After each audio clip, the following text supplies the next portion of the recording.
Assalamualaikum warahmatullahi wabarakatuh.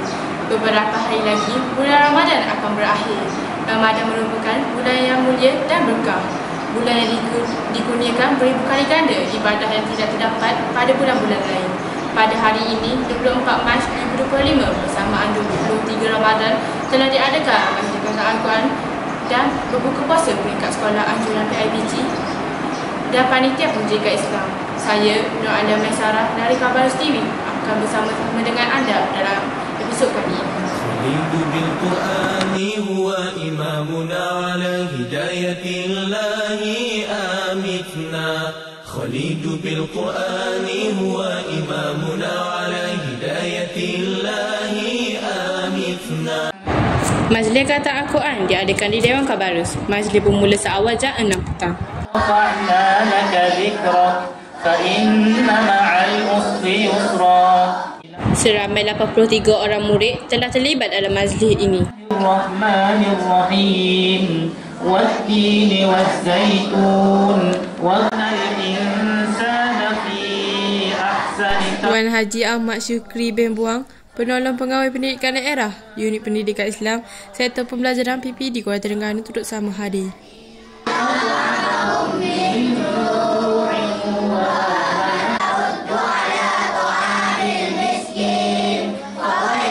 Assalamualaikum dan terima kasih kerana hadir pada petang ini. Petang ini merupakan kemuncak kepada program kita, iaitu selama sebulan kita mengadakan program yang ini merupakan puncak yang diraikan pada hari ini. Merupakan usaha sama yang dikeluarkan bersama di antara PIBG dengan Panitia Agama Islam.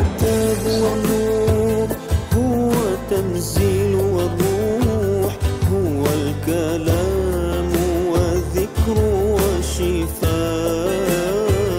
حبل الله المتين وصاحب المؤمن هو الهدى والبيان المبين. Majlis telah dirasmikan oleh Tuan Haji Ahmad Tamizi bin Muhammad Zain, Penolong Pengarah Unit Perancangan dan Pembangunan Pendidikan Islam, Sektor Pendidikan Islam, Jabatan Pendidikan Negeri Terengganu.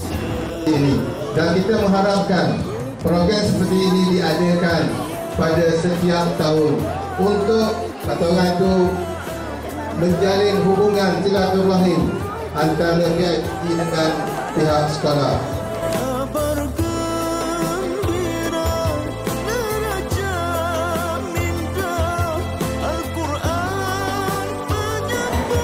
Bersama-sama kita ialah Tuan Haji Ahmad Tamizi bin Muhammad Zain, Penolong Pengarah Unit Perancangan dan Pembangunan Pendidikan Islam, Sektor Pendidikan Islam, Jabatan Pendidikan Negeri Terengganu. Assalamualaikum Ustaz. Waalaikumsalam warahmatullahi wabarakatuh. Terima kasih Ustaz kerana sudi hadir ke Majlis Kata Al-Quran di Kabarus pada hari ini. Apakah pandangan Ustaz berkenaan majlis yang diadakan pada hari ini? Bismillahirrahmanirrahim. Alhamdulillahirabbil wassalatu wassalamu ala asyrafil anbiya'i wal mursalin sayyidina Muhammadin wa ala alihi wasallam. Yang pertamanya terima kasih kepada sekolah kerana mengadakan majlis seperti ini. Majlis Al-Quran yang diadakan sempena dengan program Raya Ramadan, dan tahniah kepada Panitia Pendidikan Islam dengan kerjasama PIBG sekolah kerana berjaya mengadakan program seperti ini, dan kita mengharapkan program seperti ini diadakan pada setiap tahun untuk memberi motivasi kepada anak-anak murid sekalian supaya terus membaca Al-Quran dan khatam Al-Quran, terutamanya pada murid-murid tahun 6. Jadi majlis hari ini saya berpandangan bahawa ia amat sesuai untuk semua murid, khususnya kepada murid tahun 6. Apa pesanan Ustaz kepada kami semua? Pesanan saya kepada semua supaya terus membaca Al-Quran, terutamanya pada murid tahun 6. Dan kita mengharapkan semua murid tahun 6 dapat khatam Al-Quran sebelum meninggalkan sekolah rendah. Bila berada sekolah menengah, mudahlah mereka untuk terus membaca Al-Quran bersama dengan kawan-kawan dari sekolah lain dan berkumpul sama-sama, terutamanya pada tiap-tiap malam selalu mereka yang tinggal di asrama khususnya sentiasa membaca Al-Quran, khususnya pada malam Jumaat. Sekian, terima kasih. Baiklah Ustaz, terima kasih atas pandangan dan pesanan tadi. الصاحب